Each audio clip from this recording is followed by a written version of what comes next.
Hello everyone. In this video, I will show you how to see the total money you have spent on Amazon. First, open the Amazon website or the Amazon app and sign into your account. Once you are logged in, click on Account at the top of the page. From the menu that appears, select Account.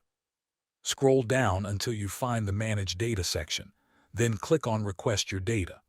On the next page, you will see different categories of data that you can request. Select your orders, then click Submit Request.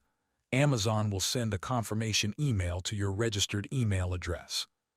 Open that email and click the confirmation link to verify your request. After your request is confirmed, Amazon will prepare your data and send you another email with a download link, usually within a few hours. Download the file and extract it if it is compressed. Open the extracted folder and locate the file named retail.order.history, which is a CSV file. Open it using Google Sheets or Microsoft Excel. Find the column called Total Owed or Order Total. At the bottom of that column, enter the sum formula and press Enter.